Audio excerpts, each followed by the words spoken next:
Welcome to Natural Selection, the podcast. Today's topic is going to be abortion. I am so tired of the liberal idiots trying to justify Planned Parenthood and ignoring evidence. First, I want to read you something.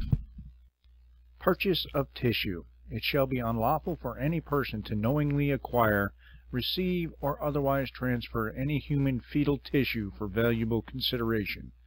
42 U.S. Code 289G-2. In the description, you'll see a list of links. Those would be the uncut, undercover videos of Planned Parenthood executives breaking the law. You will also find a link to an organization titled Family Planning and Women Health Clinic, an organization that performs not only the same services Planned Parenthood does, but more. Except one. Can you guess which service that would be? Abortion! I knew you could. Last year we spent, as taxpayers, $504.3 million, unnecessarily, I might add, on Planned Parenthood. I want to give you all a lesson in what animals these people are. Here's a newspaper article perfect for the Sunday morning paper. Baby's heart still beating after abortion, doctor says in new anti-abortion video. New undercover Planned Parenthood video released. A doctor for a Planned Parenthood tissue harvesting partner appears to admit baby's heart actually is still beating at times following abortions, and ex-procurement tech gives a first-person account of watching a baby's heartbeat before she dissects its brain in the latest release from an anti-abortion group. The allegations are part of a new video from the Center for Medical Progress, an anti-abortion activist group that has released a series of undercover and first-person interview videos focused on Planned Parenthood and its partners. Wednesday's 11-minute edited release featured first-person interviews with Holly O'Donnell, a former procurement technician from STEM Express, a tissue harvesting company that worked with Planned Parenthood. It also features clips from previous CMP releases and new undercover audio and video. CMP has been the target of 2 restraining orders by federal judges against the First Amendment is out, including one from STEM Express banning them from releasing some of their recordings. But the Los Angeles Superior Court order only bars CMP from releasing video of 3 STEM Express officials taken at a restaurant in May. Wednesday's video does not appear to violate that limited order. So you know there are times when after the procedure is done that the heart is actually still beating. A recorded conversation heard during the new video features a voice identified as belonging to Dr. Ben Van Handel, the executive director of Novogenics Laboratories Limited License Corporation. Novogenics provides researchers with human primary tissue specific stem cells, according to its website. So you know there are times when after the procedure is done that the heart actually is still beating, Handel tells an undercover CMP investigator during the conversation. O'Donnell, who has been featured in previous videos, describes a co-worker showing her a beating heart in an aborted baby. Such a humanitarian, I'm sure. Hey, Holly, come over here. I want you to see something kind of cool. It's kind of neat, O'Donnell said the co-worker told her. So I'm over here, and the moment I see it, I'm just flabbergasted. This is the most gestated fetus. You notice they changed the word from baby to fetus to help their conscience.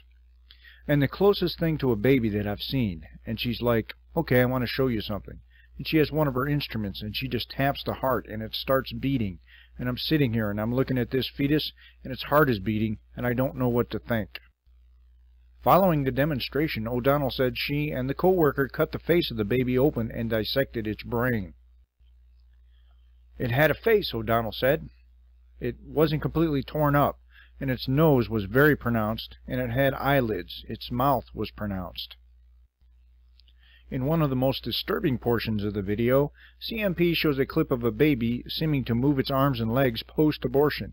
The clip is from the Grantham Collection and Center for Bioethical Reform, and it is not new undercover material.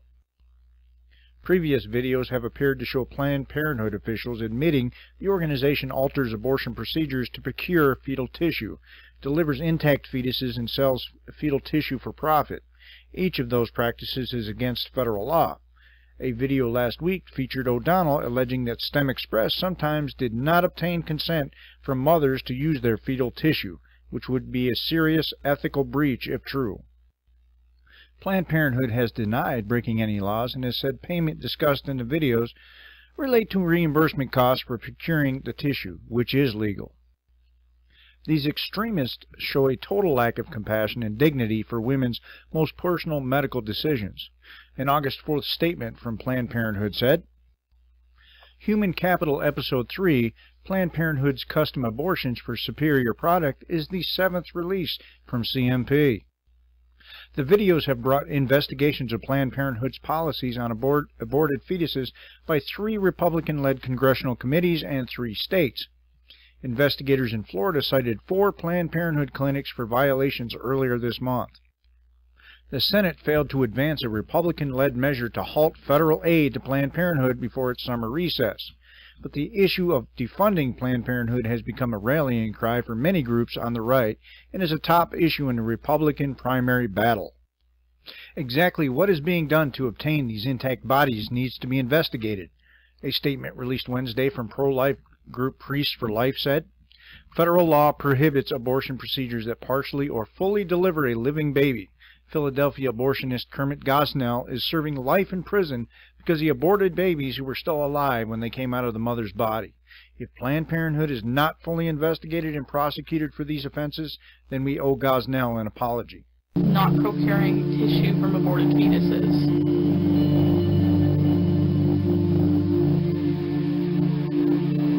They partner with Planned Parenthood and they get part of the money. So I was talking to Mary about what I'm trying to offer to clinics, the procurement service, and she said, you know all about this. You know, you can imagine where they would run with this, like they're selling bone, you know. So I say, okay, what are you looking to supply today? We were asked to procure certain tissues like brain, liver, thymus, pancreas, heart, lungs, skin. Pretty much anything on the fetus. A lot of people want intact parts these days, so they're looking for specific notes. Maybe they're testing. I was like, wow, I didn't even know. Good for them. I remember leaving that day, like, what have I got myself into? Yesterday was the first time she said people wanted longer, and then, like I said, always as many intact livers as possible. So I don't want to sound like a salesman here, but I'm going to. So we return a portion of our fee to the clinic. Oh.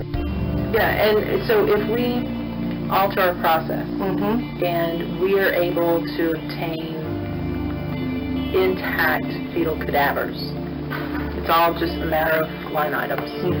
Oh yeah, I mean if you had intact cases, which we've done a lot, so we sometimes ship those back to our lab in its entirety. Tell the lab it's coming. You know, open the box. And we agreed that $100 would keep you happy. I want to remember to do I want to remember to This is all we are, right? Yeah, exactly.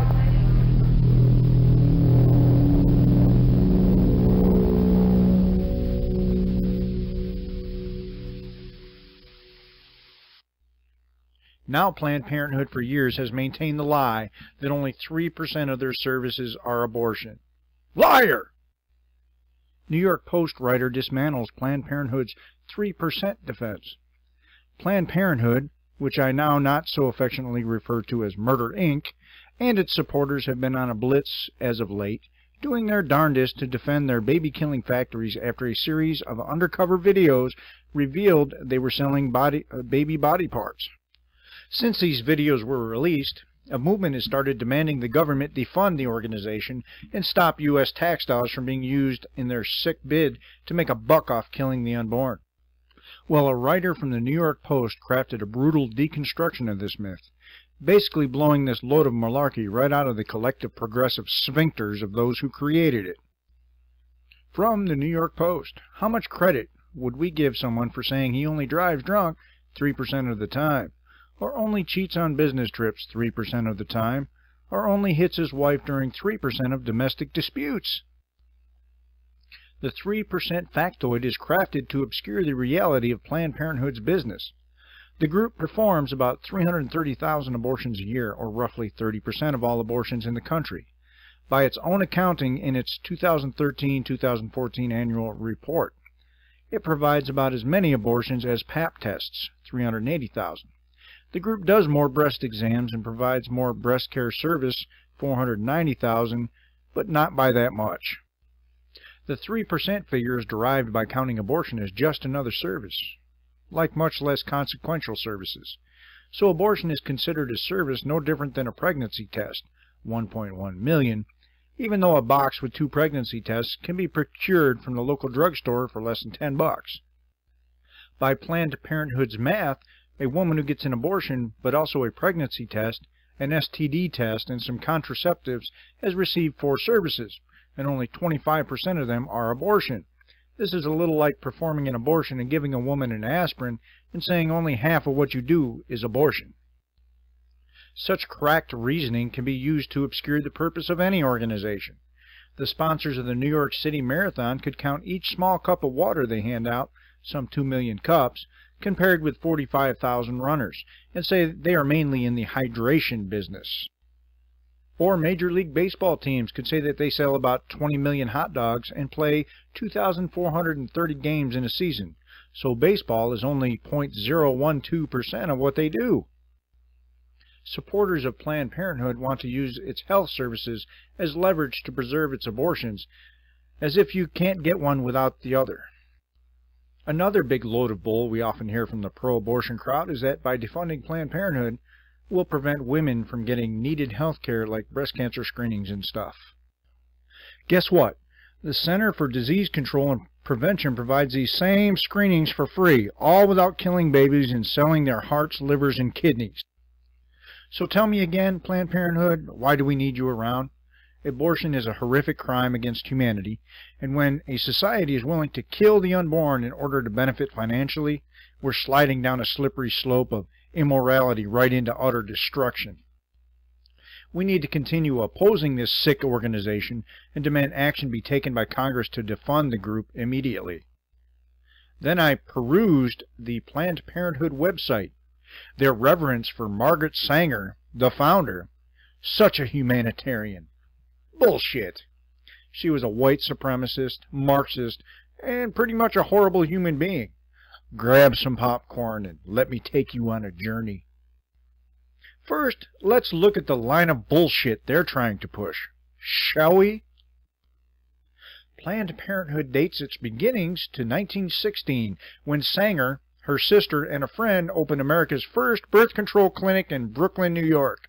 In Sanger's America, women cannot vote, sign contracts, have blank bank accounts, or divorce abusive husbands. They cannot control the number of children they have or obtain information about birth control, because in the 1870s a series of draconian measures, called the Comstock Laws, made contraception illegal and declared information about family planning and contraception obscene. Sanger knows the tragic toll of such ignorance. Her mother had 18 pregnancies, bore 11 children, and died in 1899 at the age of 40. Working as a nurse with immigrant families in New York's Lower East Side, Sanger witnesses the sickness, misery, and death that result from unwanted pregnancy and illegal abortion. The clinic she opens provides contraceptive advice to poor immigrant women, some of whom line up hours before the doors open. Police raid the clinic, and all 3 women are convicted of disseminating birth control information. Undaunted, Sanger founds the Birth Control Review, the first scientific journal devoted to contraception.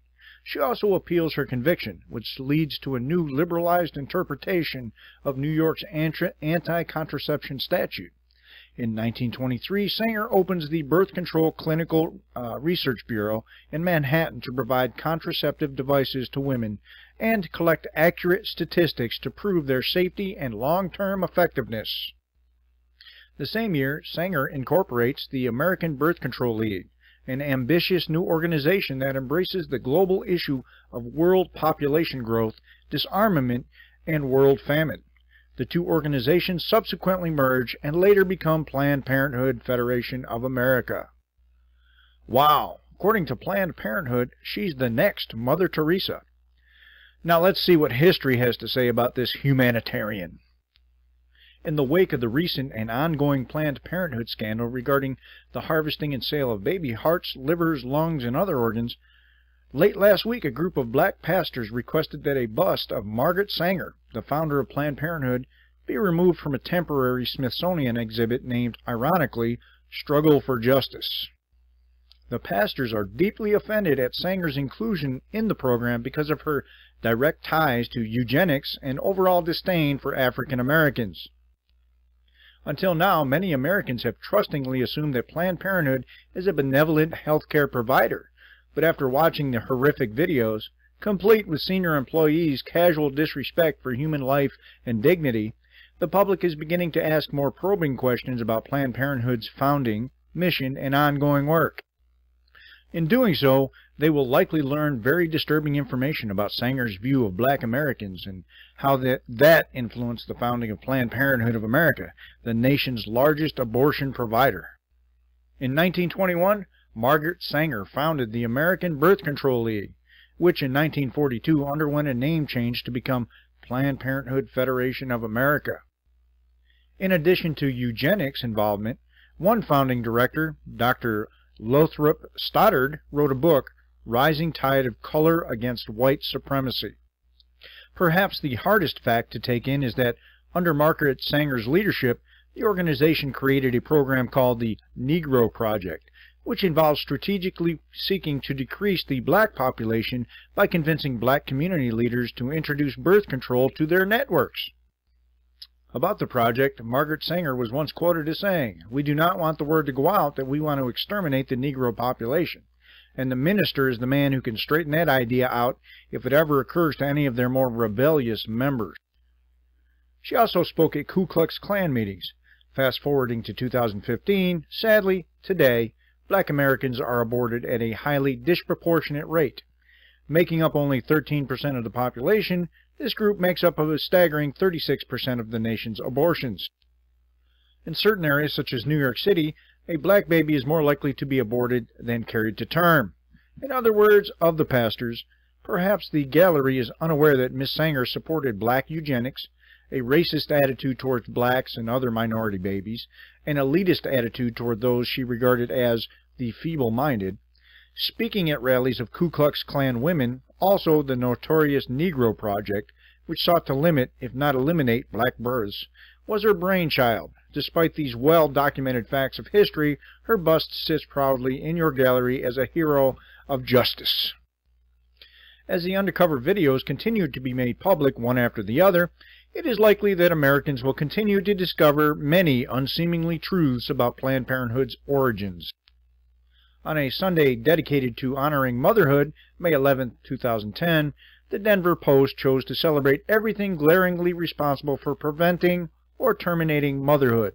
And to someone like me who is slightly older than the pill and who was 18 at the time of Roe v. Wade, the appearance of the post-Mother Day article was curious because there is much more that people should know about the threesome of Margaret Sanger, the pill, and Planned Parenthood, the nation's largest abortion provider. Margaret Sanger belonged to an organization called the American Eugenics Society, organized in the early 1900s. Members from the American Eugenics Society actually formed Sanger's original group, whose name was changed to Planned Parenthood, but even the latter's first 3 presidents were officers or members in the AES, including Alan Guttmacher. Sanger is listed as a member in 1956 under her then married name, Mrs. Noah Slee. Later called social biology, genetics, and population control, eugenics was a scientific endeavor born from evolutionary biology. It was never confined to state sponsorship under communist and socialist dictators. Eugenics operated quite openly in the United States, England, and around the world. The efforts of the American Eugenics Society resulted in many states passing laws to sterilize more than 63,000 Americans. Several states passed official apologies in the 1990s. The eugenics movement, particularly Margaret Sanger, ranted against the Catholic Church for opposing eugenic legislation and ideology. Leaders of the American eugenics movement were later troubled that Hitler tarnished the word eugenics. However, they did not abandon the quest for a thoroughbred stock of humans, such as Margaret Sanger herself touted. They simply chose new words to describe eugenics. As recently as 1968, one of the leading evolutionary biologists and an officer in the American Eugenics Society, Thaddeus Dozansky, said that the word genetics meant the same thing as eugenics, and commended the goals of eugenics. The control of reproduction remained the primary goal of eugenics in order to improve the human gene pool. Throughout its existence, Planned Parenthood had been a key tool to reduce or eliminate births among blacks, other minorities, and the disabled. You know, when you think about it, if they had succeeded, I don't think Barack Hussein Obama would be our president right now, would he? The post-Mother's Day article typifies the popular narrative, which was really a good, sophisticated marketing campaign, so good that no one questions it. Almost never, anyway. It sought to convince women to become customers of a then unpopular product by convincing them that, prior to the commercial launch of the pill in the 1960s, our mothers and grandmothers were veritable slaves to their wombs, their husbands, and the very concept of marriage. Coincidentally, of course, legal abortion also covered up the pill's failure rate. In the new movie Blood Money, former abortionist Carol Everett says her abortion facility intentionally passed out low-dose birth control pills to increase the likelihood of customer pregnancies and those money-making backup abortions. Now nearly all Down syndrome babies are terminated before they are born, as a part of a public policy by the U.S. Supreme Court laid down in Roe and reiterated again and again. Pro-life leader Alveda King, niece of Martin Luther King Jr., writes, "Abortion and racism stem from the same poisonous root, selfishness." Largely, the eugenics population control movement has been powered by huge trusts with billions of dollars in global assets. As investment vehicles, they likely receive income from corporations engaged in a global distribution of birth control pills, IUDs, patches, injections, and so forth. If so, their capital holdings, dividends, and bonuses are gilded by U.S. taxpayer funding for the system of product distribution, funding appropriated as a quid pro quo from politicians grateful for the campaign donations. Money talks. Blood money. Hitler and his henchmen victimized an entire continent and exterminated millions in his quest for a so-called master race. But the concept of a white, blonde-haired, blue-eyed master Nordic race didn't originate with Hitler. The idea was created in the United States and cultivated in California, decades before Hitler came to power. California eugenicists played an important, although little-known, role in the American eugenics movement's campaign for ethnic cleansing. Eugenics was a racist pseudoscience determined to wipe away all human beings deemed unfit. That would get rid of a lot of liberals, preserving only those who conform to a Nordic stereotype. Elements of the philosophy were enshrined as national policy by forced sterilization and segregation laws, as well as marriage restrictions enacted in 27 states. In 1909, California became the third state to adopt such laws.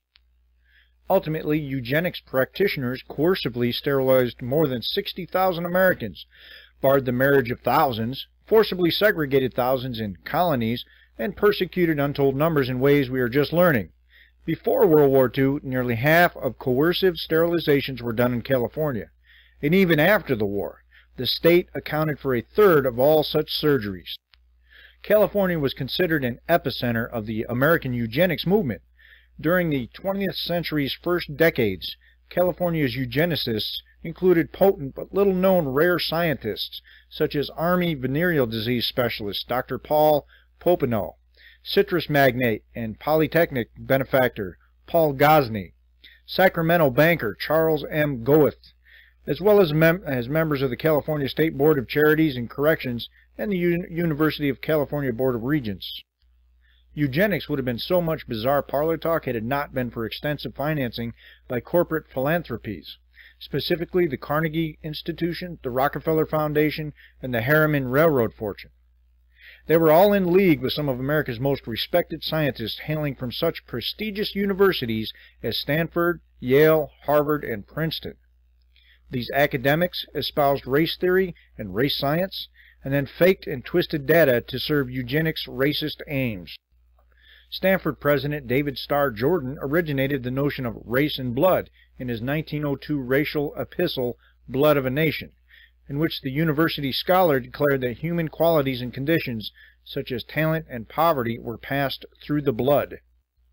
In 1904, the Carnegie Institution established a laboratory complex at Cold Spring Harbor on Long Island that stockpiled millions of index cards on ordinary Americans, as researchers carefully plotted the removal of families, bloodlines, and whole peoples. From Cold Spring Harbor, eugenics advocates agitated in the legislatures of America, as well as the nation's social service agencies and associations.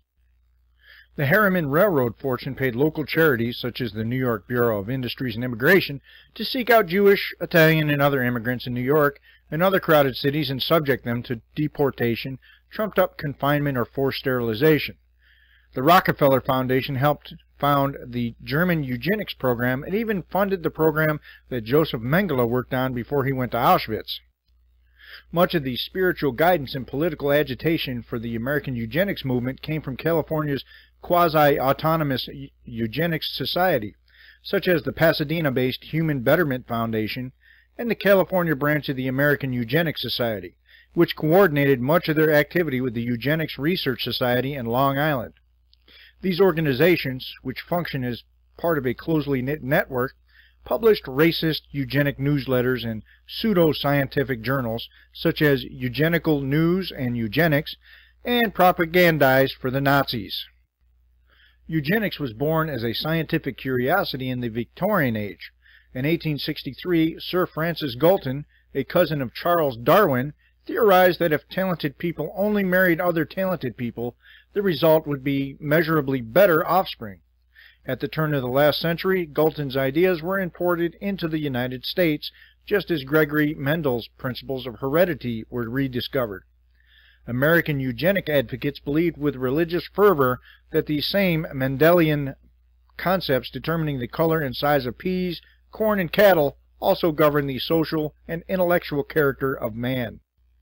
In an America demographically reeling from immigration upheaval and torn by post-Reconstruction chaos, race conflict was everywhere in the early 20th century.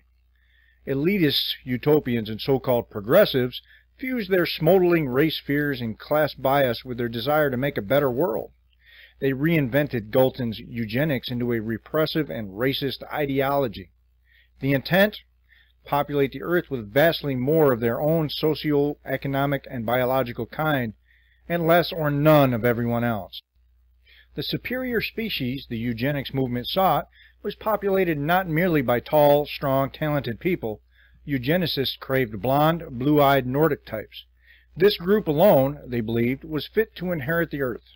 In the process, the movement intended to subtract emancipated Negroes, immigrant Asian laborers, Indians, Hispanics, East Europeans, Jews, dark-haired hill folk, poor people, the infirm, and really anyone classified outside the gentrified genetic lines drawn by American raceologists.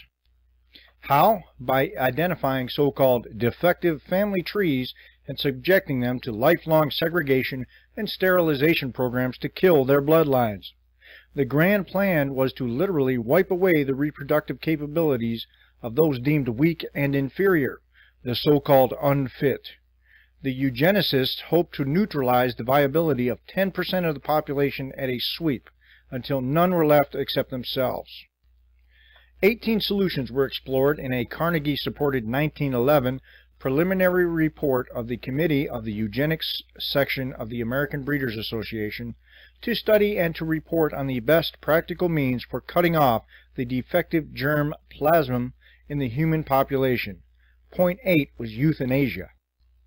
The most commonly suggested method of eugenicide in America was a lethal chamber, or public, locally operated gas chambers. In 1918, Papineau, the Army venereal disease specialist during World War I, co-wrote the widely used textbook Applied Eugenics, which argued, from an historical point of view, the first method which presents itself is execution. Its value in keeping up the standard of the race should not be underestimated.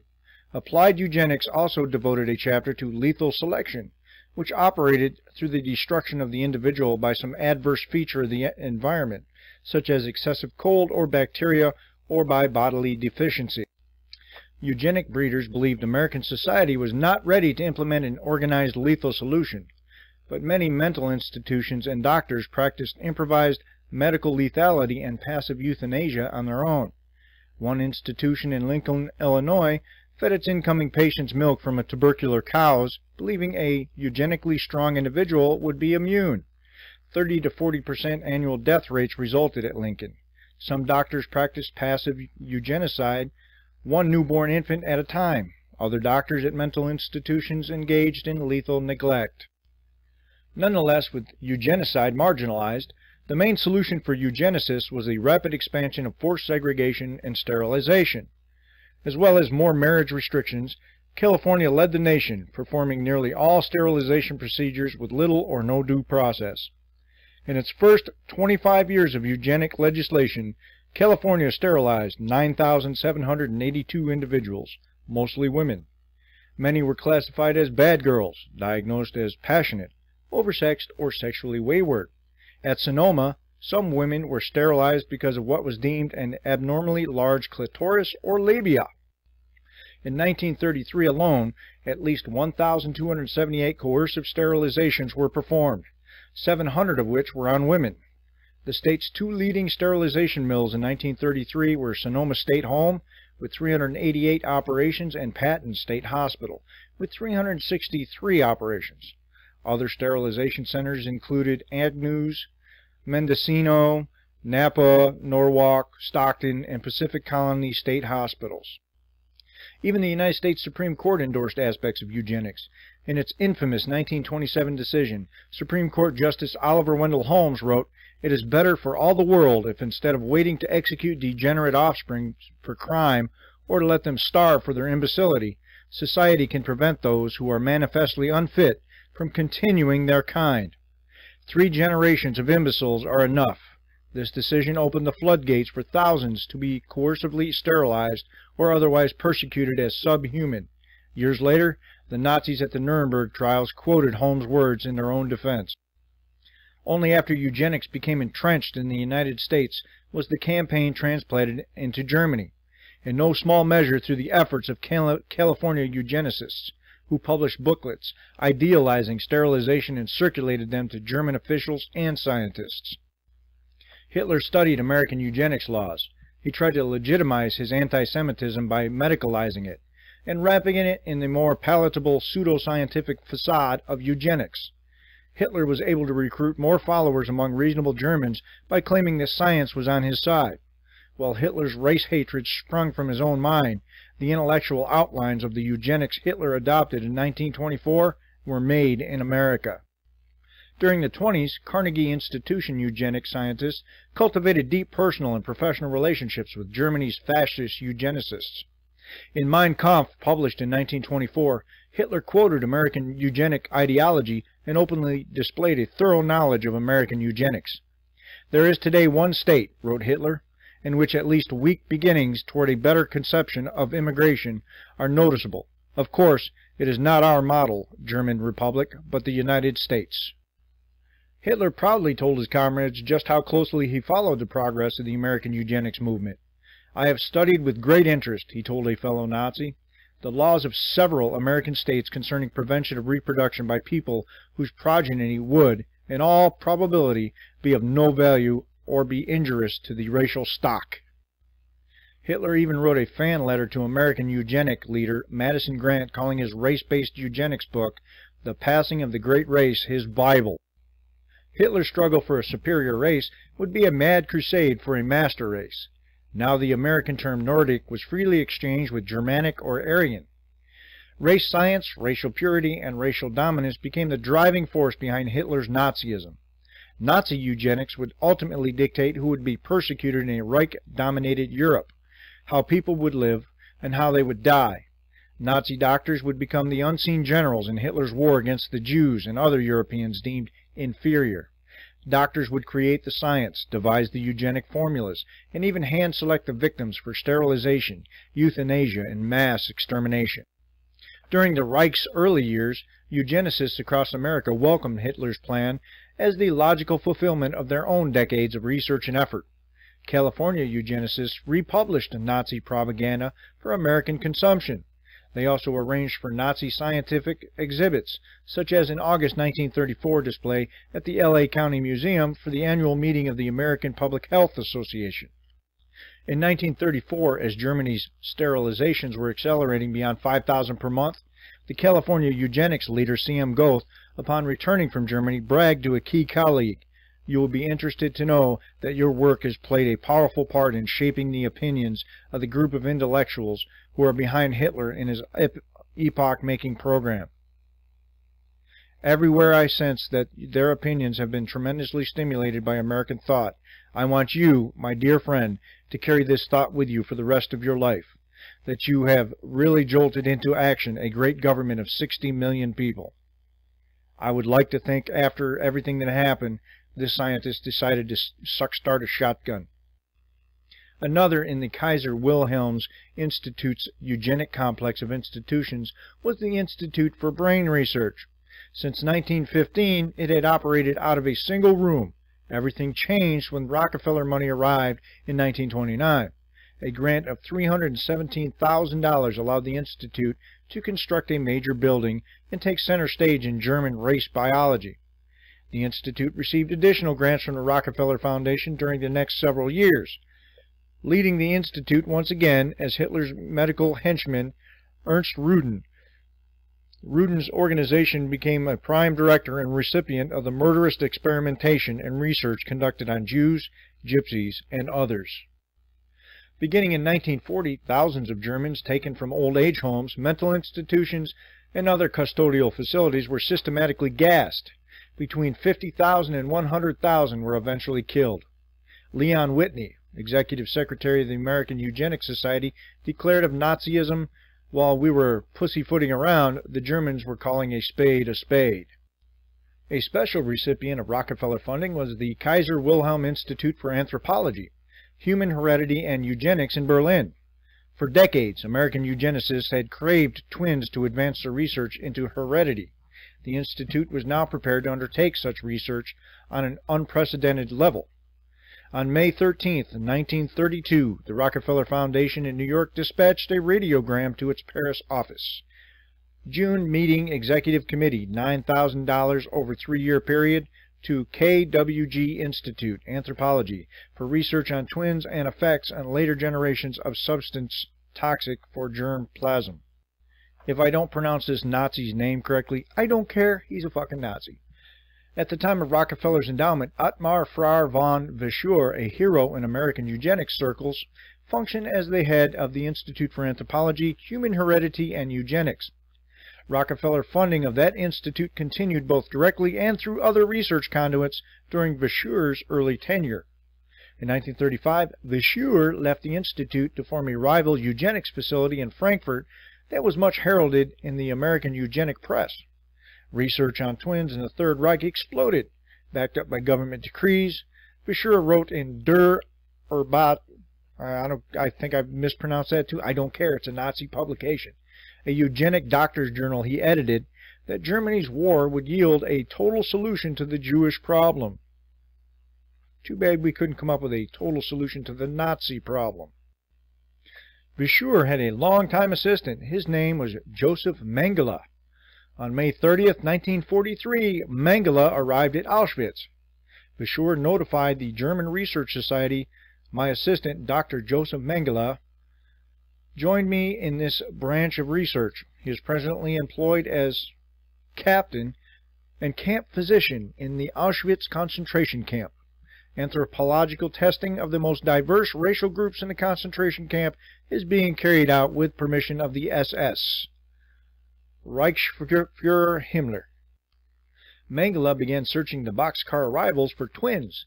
When he found them, he performed beastly experiments, scrupulously wrote up the reports, and sent the paperwork back to Verschuer's Institute for evaluation. Often, cadavers, eyes, and other body parts were also dispatched in Berlin's Eugenic Institute. Sound familiar? Rockefeller executives never knew of Mengele. With few exceptions, the Foundation had ceased all eugenic studies in Nazi-occupied Europe before the war erupted in 1939. But by that time, the die had been cast. The talented men Rockefeller and Carnegie financed the institutions they helped found, and the science it helped create took on a scientific momentum of their own. After the war, eugenics was declared a crime against humanity, an act of genocide. Germans were tried, and they cited the California statutes in their defense, to no avail. They were found guilty. However, Mengele's boss, Verschuur, escaped prosecution. Verschuur reestablished his connections with California eugenicists who had gone underground to rename their crusade Human Genetics. Typical was an exchange July 25, 1946, when Popenoe wrote Verschuur, "It was indeed a pleasure to hear from you again. I've been very anxious about my colleagues in Germany. I suppose sterilization has been discontinued in Germany." Popenoe offered tidbits about various American eugenic luminaries and then sent various eugenic publications. In a separate package, Popenoe sent cocoa, coffee, and other goodies. Verschuur wrote back, "Your very friendly letter of 7/25 gave me a great deal of pleasure, and you have my heartfelt thanks for it. The letter builds another bridge between your and my scientific work. I hope that this bridge will never again collapse, but rather make possible valuable mutual enrichment and stimulation." Soon, Verschuur once again became a respected scientist in Germany and around the world. In 1949, he became a corresponding member of the newly formed American Society of Human Genetics, organized by American eugenicists and geneticists. In the fall of 1950, the University of Munster offered Verschuur a position at its new Institute of Human Genetics, where he later became a dean. In the early and mid-1950s, Verschuur became an honorary member of numerous prestigious societies, including the Italian Society of Genetics, the Anthropological Society of Vienna, and the Japanese Society for Human Genetics. Wow, didn't he just turn out to be a swell fucking guy? Human genetics, genocidal roots, and eugenics were ignored by a victorious generation that refused to link itself to the crimes of Nazism, and by succeeding generations that never knew the truth of the years leading up to war. Now governors of 5 states, including California, have issued public apologies to their citizens, past and present, for sterilization and other abuses spawned by the eugenics movement. There is an understandable wariness about more ordinary forms of abuse. For example, in denying insurance or employment based on genetic tests. On October 14th, America's first genetic anti-discrimination legislation passed the Senate by unanimous vote. Yet, because genetics research is global, no single nation's laws can stop the threats. Eugenics are still alive and well in the United States. It's called Planned Parenthood. A group called PT Progressives today found out some disturbing facts about their sacred cow, freedom of choice.